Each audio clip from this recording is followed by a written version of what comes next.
मुग़ल जिनका ताल्लुक़ तुर्क कौम से था और उन्होंने एक तवील अरसा हिंदुस्तान पर हुकूमत की। उनके सल्तनत उस्मानिया के साथ कुछ खुशगवार ताल्लुकात नहीं रहे। एक छोटा सा तजिया यहाँ पेश करना चाहता हूँ इसके हवाले से। लेकिन इसके बावजूद मुग़लों ने जो हुकूमत की उस पर सल्तनत उस्मानिया के जो सलातीन थे उनके असरात मुरतब होते रहे और कुछ इस तरह के रवायात थीं कि जिनको मुग़लों ने अपनाया और बाज़ ऐसी रवायात थीं जो सल्तनत उस्मानिया के सलातीन के हवाले से थीं, उनको मुग़लों ने सख्त नापसंद किया। इसकी एक ख़ास वजह यह भी है कि बरलास तुर्क तैमूर जो ज़हीरुद्दीन बाबर का जद अमजद था, उसने अनातोलिया के सुल्तान बायज़ीद को शिकस्त दी और इसके बाद उनके जहनों में ये बात आ गई कि हमारे आबाओ अजदाद ने अनातोलिया पर, तुर्कों पर, सलातीन जो उस्मानिया के थे उन पर हुकूमत की है, हम उनसे बालातर हैं, हम उनकी रवायात को क्यों अपनाएं, हम उनकी रवायात की पैरवी क्यों करें। बाद में जब हम देखते हैं तो उनमें से कुछ रवायात को कुछ मुग़लों ने, इनमें से बाद में हम देखते हैं कि कुछ मुग़ल बादशाहों ने सल्तनत उस्मानिया की रवायात को अपनाया। जैसा कि हुमायूं की वफ़ात पर बैरम ख़ान ने उसकी वफ़ात को छुपाए रखा जब तक उसकी तदफीन नहीं हुई, जब तक उसकी हुमायूं की तदफीन नहीं हुई, जब तक उसको कब्र में उतारा नहीं गया, दफनाया नहीं गया, उस वक्त तक उन्होंने इस बात को ज़ाहिर नहीं किया। और ये रवायत जो है ये हमेशा तुर्कों में भी रही है। सलातीन जो तुर्क थे उनमें ये रवायत रही कि उनका बादशाह सुल्तान वफ़ात पाता था तो वो उसकी मौत को पोशीदा रखते थे ख़ास अरसे के लिए, जब तक तख्त नशीनी मुकम्मल नहीं हो जाती थी। जैसे ही अकबर की तख्त नशीनी का अमल मुकम्मल हुआ तो फिर उन्होंने बैरम ख़ान ने हुमायूं की वफ़ात को अवाम के सामने ज़ाहिर किया। मुग़ल शुरू में अपने नाम के साथ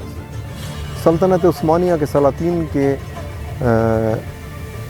पैरवी करते हुए सुल्तान का लफ्ज़ इस्तेमाल करते थे, लेकिन बाद में उन्होंने सुल्तान का लफ्ज़ हटा दिया और उसकी जगह ख़ान का लफ्ज़ भी इस्तेमाल किया और बादशाह का लफ्ज़ भी इख्तियार किया। तारीख़ का मज़ीद मुताला करने से ये बात भी ज़ाहिर होती है कि अकबर बादशाह ने ईरान से फ़ौजी इत्तेहाद किया। शेर शाह सूरी ने भी सल्तनत उस्मानिया के साथ मिलकर एक इत्तेहाद बनाने की कोशिश की, लेकिन वो कोशिश ज़्यादा कामयाब नहीं हुई। मुग़ल शहनशाह जहांगीर के सलातीन उस्मानिया के साथ ताल्लुकात खुशगवार ना थे। उसकी जो अहम वजह वो तारीख़ में कुछ इस तरह बयान हुई है कि जहांगीर को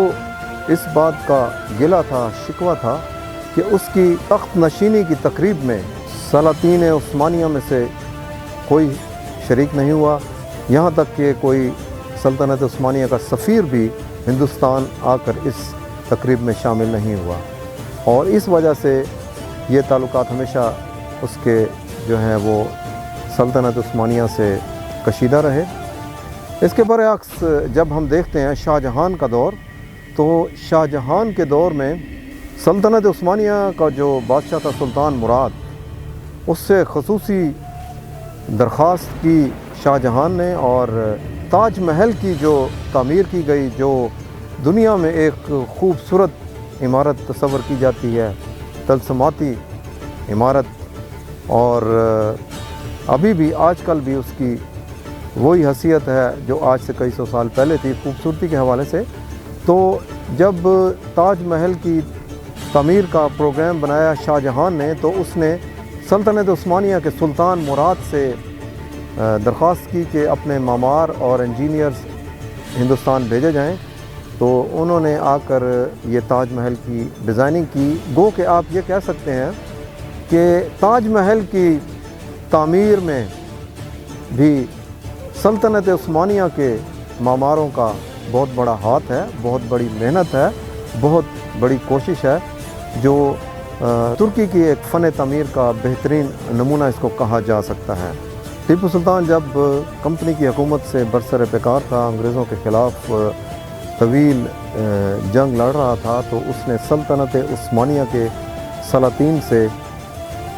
فوجی امداد کی درخواست کی اور اپنا ایک خصوصی ایلچی اس مقصد کے لیے ترکی بھیجا، لیکن چونکہ ان دنوں سلطنت عثمانیہ اور برطانیہ مل کر فرانس کے خلاف ایک اتحاد بنانے کی کوششوں میں لگے ہوئے تھے اور ان کا سلطنت عثمانیہ کے سلاطین کا اور برطانیہ کی حکومت کا آپس میں ایک اتحاد تھا، معاہدہ ہوا تھا، تو اس وجہ سے سلطنت عثمانیہ کے سلاطین نے ٹیپو سلطان کو فوجی امداد دینے سے انکار کیا۔ 1857 کی جنگ آزادی میں کچھ خاص سلطنت عثمانیہ کا اثر نظر نہیں آتا، تاریخ کچھ خاموش ہے، لیکن اس سے آگے چل کر ہم جب دیکھتے ہیں 1877 میں جب سلطنت عثمانیہ کو روس کے خلاف جنگ میں شکست ہوئی تو ہندوستان کے کریا کریا سے، گاؤں گاؤں سے، قصبات سے، شہروں سے مسلمانوں کی ایک بہت بڑی تعداد احتجاج کے طور پر نکلی اور انہوں نے اس وقت کے سلطان عبدالحمید اس کی حمایت میں ترکی کے پرچم اٹھائے ہوتے تھے اور وہ احتجاج کرتے تھے کہ سلطان عبدالحمید کی حکومت کو برقرار رہنا چاہیے، اور اس مقصد کے لیے ایک طویل جو ہے سیاسی جد و جہد موجودہ پاکستان اور ہندوستان میں عوام کی طرف سے شروع کی گئی۔ سلطنت عثمانیہ کی حکومت کو طاقت دینے کے لیے، ان کو مورلی سپورٹ کرنے کے لیے، ان کی حمایت کرنے کے لیے۔ اس کے بعد جب برطانیہ نے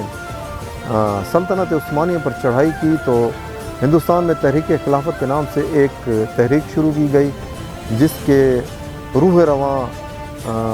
مولانا محمد علی جوہر تھے اور ان کے ساتھ ہندوستان کے اور بھی قائدین تھے۔ انہوں نے برطانوی حکومت کے خلاف ایک طویل تحریک خلافت کے نام سے بھی شروع کی تھی، جس میں مسلمان بہت بڑی تعداد میں